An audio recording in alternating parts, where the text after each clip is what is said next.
નમસ્તે વિદ્યાર્થી મિત્રો, આપણે ધોરણ 6 માં સ્વાધ્યાય 14.5નો અભ્યાસ કરી રહ્યા છીએ, જેમાં આપણે 6 નંબર સુધીના પ્રશ્નોનો અભ્યાસ કરી ગયા હતા.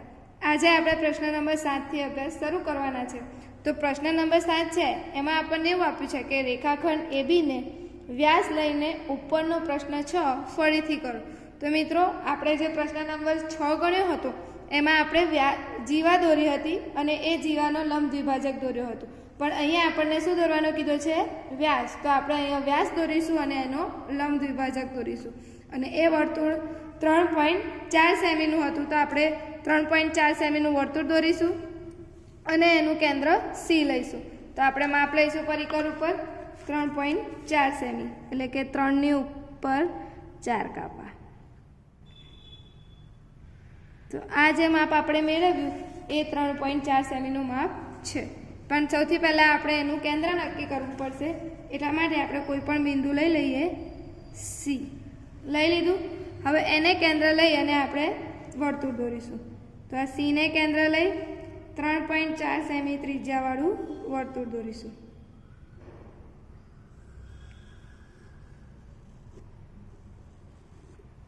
દોરી દીધું. તો લખીશું આપણે કે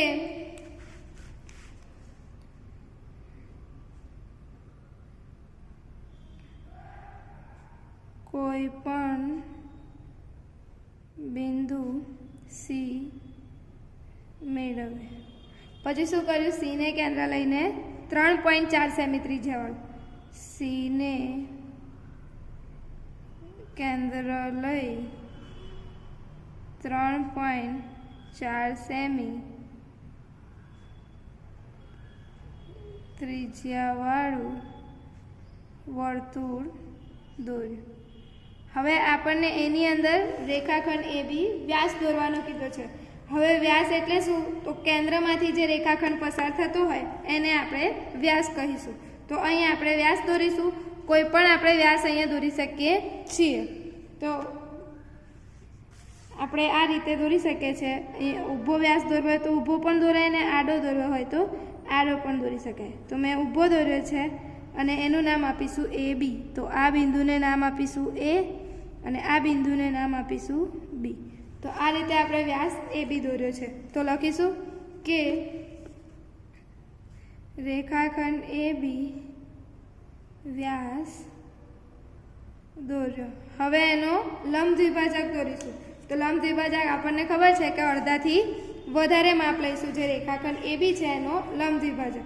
તો આ રેખાખંડ ABના અડધાથી વધારે માપ થયું. દેખી શકીએ છીએ આપણે આ રેખાખંડ ABના અડધાથી વધુ માપ છે. તો પહેલાં એને કેન્દ્ર લઈને ચાપ મારીશું. અહીંયા બીને કેન્દ્ર લીધું છે, પછી એને કેન્દ્ર લઈને ચાપ મારીશું. તો એક ચાપ અહીં આવશે અને બીજો ચાપ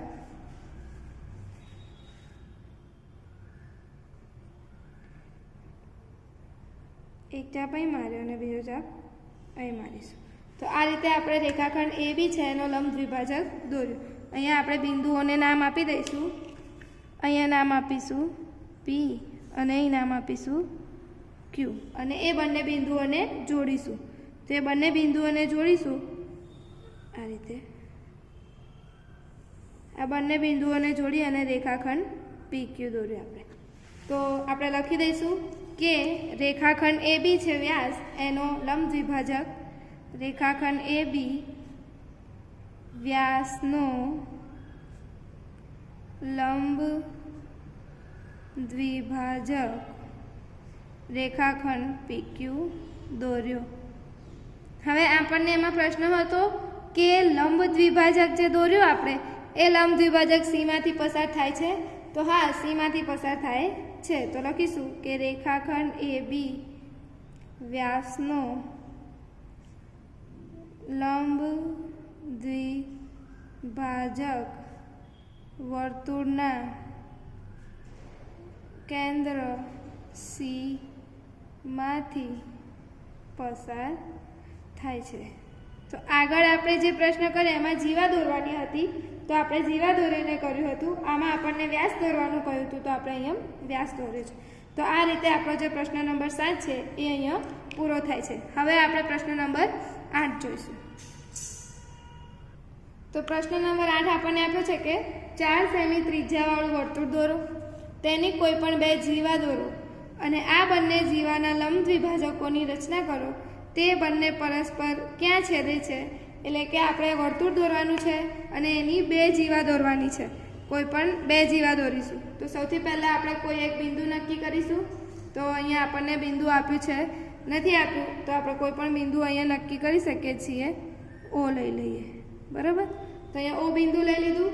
હવે આપણને 4 સેમીનું કીધું છે તો આપણે પરિકર ઉપર 4 સેમીનું માપ લઈશું. તો આ રીતે આપણે 0થી તો આ માપ જે લીધું એ 4 સેમીનું માપ છે. હવે એને કેન્દ્ર લઈ ઓને આપણે વર્તુળ દોરીશું 4 સેમીનું.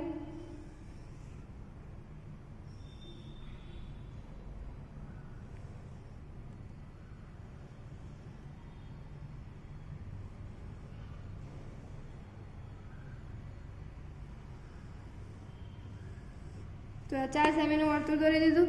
તો સૌથી પહેલાં આપણે શું કર્યું હતું? બિંદુ ઓ લીધું હતું. તો અહીં લખીશું કોઈ પણ બિંદુ ઓ મેળવે. પછી ઓને કેન્દ્ર લઈને 4 સેમી ત્રિજ્યાનું વર્તુળ દોર્યું છે. તો લખીશું ઓને કેન્દ્ર લઈ 4 સેમી ત્રિજ્યાવાળું વર્તુળ દોર્યું. વર્તુળ દોરી દીધું. હવે આપણને કીધું છે તેની કોઈ પણ બે જીવા દોરો. તો આપણે એની જીવા દોરીશું. તો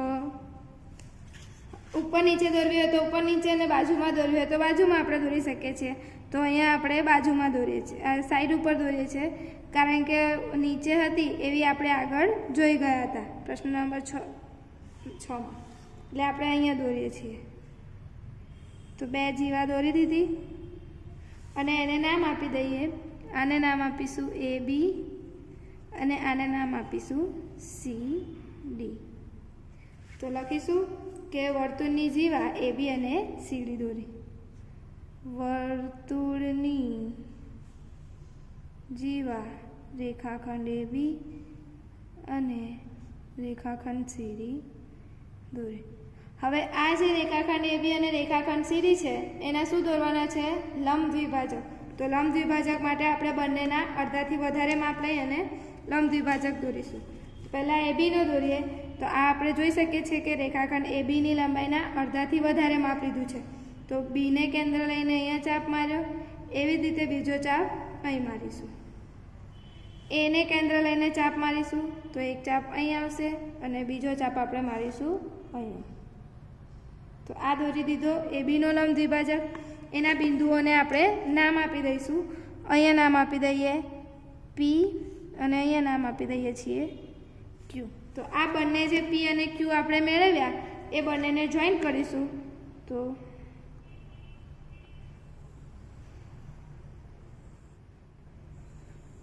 આ આપણે રેખાખંડ ABનો લંબ દ્વિભાજક રેખાખંડ PQ દોર્યું. તો અહીંયા લખીશું કે જીવા રેખાખંડ ABનો લંબ દ્વિભાજક રેખાખંડ PQ દોર્યું. હવે સેમ એવી જ રીતે આપણે કોનો લંબ દ્વિભાજક દોરીશું? રેખાખંડ CDનું. તો રેખાખંડ CDના અડધાથી વધારે માપ લઈશું. તો આ અડધાથી વધારે માપ છે. એક ચાપ અહીં આવશે અને બીજો ચાપ અહીં દોરીશું. એવી રીતે Cને કેન્દ્ર લઈને દોરીશું. તો એક ચાપ અહીં દોરીશું અને બીજો ચાપ અહીં આવશે. આ પહોંચતું નથી તો આપણે એને આગળ ખેંચી શકીએ છીએ. તો ખેંચી દીધું. તો આપણે આ ફરીથી એ બિંદુઓને નામ આપી દઈશું એના. તો અહીંયા બિંદુનું નામ આપીશું X અને અહીંયા નામ આપીશું Y.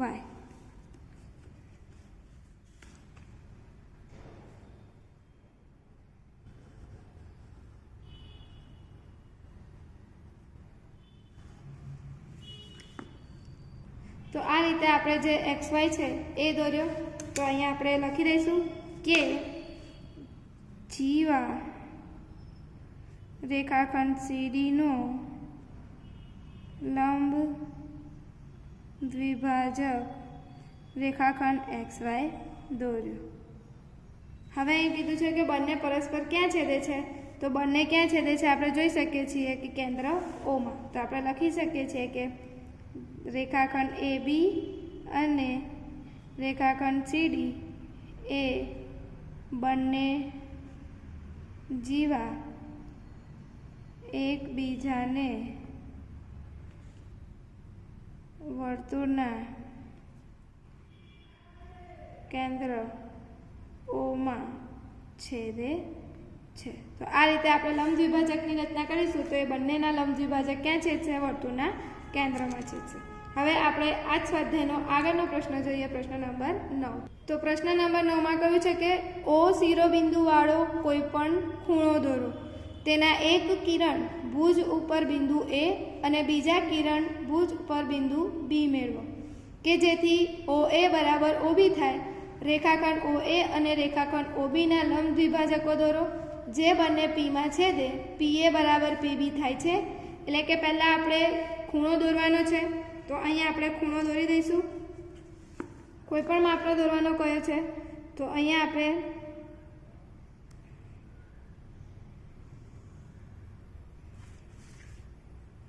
આ રીતે ખૂણો દોરી દઈએ.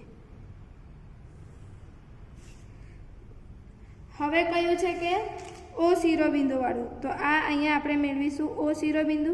હવે કયું છે કે તેના એક ભુજ ઉપર બિંદુ A અને બીજા ભુજ ઉપર બિંદુ B લો કે જેથી OA અને OB એ બંને સરખા થાય. તો આપણે અહીંયા OA લઈએ છીએ, બરાબર. તો OA મેળવ્યું છે તો એટલા જ માપનું આપણે B બિંદુ મેળવવાનું છે. તો પરિકર ઉપર આપણે O થી A નું માપ લઈશું. O થી A નું માપ માપીશું. તો O અને A નું માપ આપણે માપી શકીએ છીએ. તો અહીંથી દોરીએ. O અને A નું માપ આપણે આટલું આવ્યું છે. તો આપણે અહીંયા O ને કેન્દ્ર લઈને અહીંયા ચાપ મારીશું. આ થોડું મોટું કરવું પડશે. કિરણ. તો O ને કેન્દ્ર લઈ અને એના જેટલું આપણે અહીંયા ચાપ મારીશું. તો એ ચાપ જ્યાં મેળવ્યું ત્યાં આપણે નામ આપી દઈશું B. તો આ રીતે આપણે બિંદુ B મેળવ્યું. તો સૌથી પહેલાં આપણે લખી દઈશું કે O શિરોબિંદુ વાળો ખૂણો દોર્યો. તેના એક કિરણ પર બિંદુ A મેળવ્યું.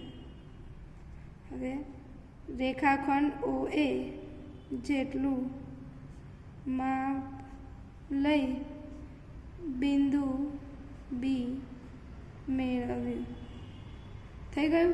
તો OA અને OB એ બંને સરખા થઈ ગયા. હવે કયું છે OA અને OBના લંબ દ્વિભાજકો દોરો. તો આપણે બંનેના લંબ દ્વિભાજક દોરીશું. તો પહેલાં OAના લંબ દ્વિભાજક દોરીશું. તો OAના માપથી અડધું માપ લઈશું. અડધાથી વધારે લઈ લીધું. અડધાથી વધારે માપ લઈ લીધું. હવે OAના અડધાથી વધારે માપ લઈ અને આપણે બંને બિંદુઓને વારાફરતી કેન્દ્ર લઈ અને ચાપ મારીશું.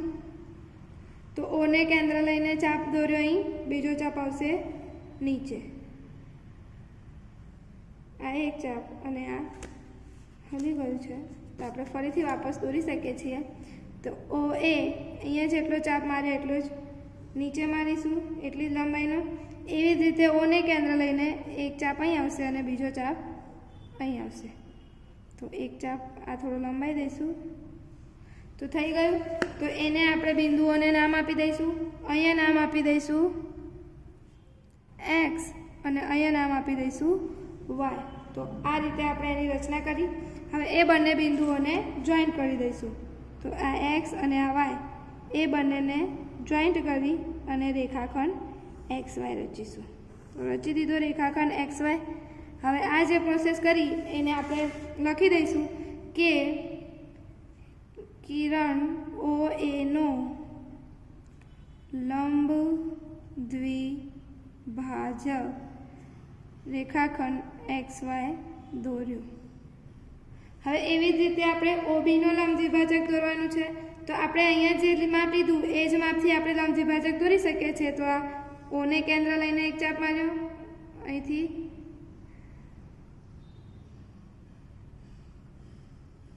એવી જ રીતે બીને કેન્દ્ર લઈને ચાપ મારીશું.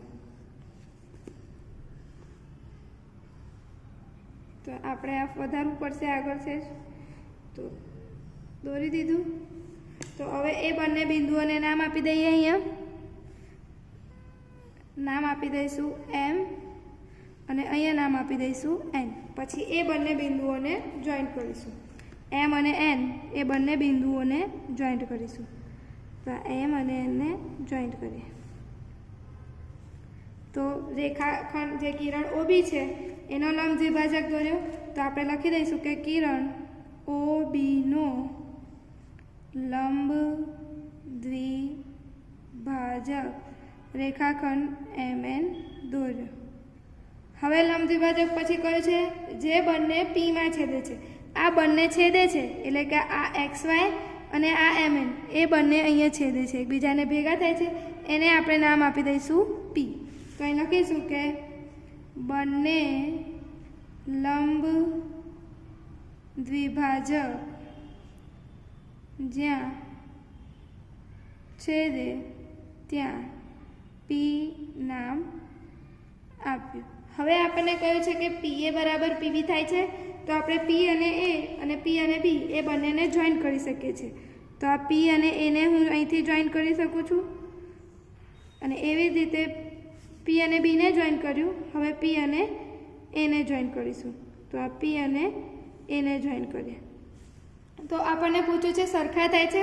તો આપણે PBનું માપ મેળવીએ. તો PBનું માપ આપણે જોઈ શકીએ છીએ કે 3.5 સમથિંગ આવે છે અને એવી જ રીતે PAનું માપીશું તો PAનું પણ એટલું જ આવે છે. 3.5થી એક આપો નીચે છે 3.4 અને અહીં પણ આપણે જોઈ શકીએ કે 3.4 આવે છે. તો અહીંયા આપણે લખીશું કે PA બરાબર PB બરાબર 3.4 સેમી થાય છે. તો આ રીતે મિત્રો કશું જ નથી, આપણે ખાલી લંબ દ્વિભાજકની રચના કરતાં આવડવી જોઈએ. જો લંબ દ્વિભાજકની રચના કરીશું અને પછી જે પ્રમાણે આપણને વાક્યમાં કહ્યું હોય એ પ્રમાણે આપણે કરતા જઈશું તો આપણને એકદમ પરફેક્ટ રચના મળશે. તો આ રીતે આપણું જે ચોપડીનું સ્વાધ્યાય છે 14.5 એ અહીંયા સંપૂર્ણ પૂરો થાય છે. હવે આપણે આગળ મળીશું ત્યારે ખૂણાની રચના કરતાં શીખીશું કે કોણ માપકની વગર આપણે પરિકર અને ફૂટપટ્ટીની મદદથી ખૂણા કેવી રીતે દોરી શકીએ એનો અભ્યાસ હવે આપણે કરીશું. આમાં ના ખબર પડે તો પૂછી શકો છો. આજે આટલે રાખીએ. નમસ્તે.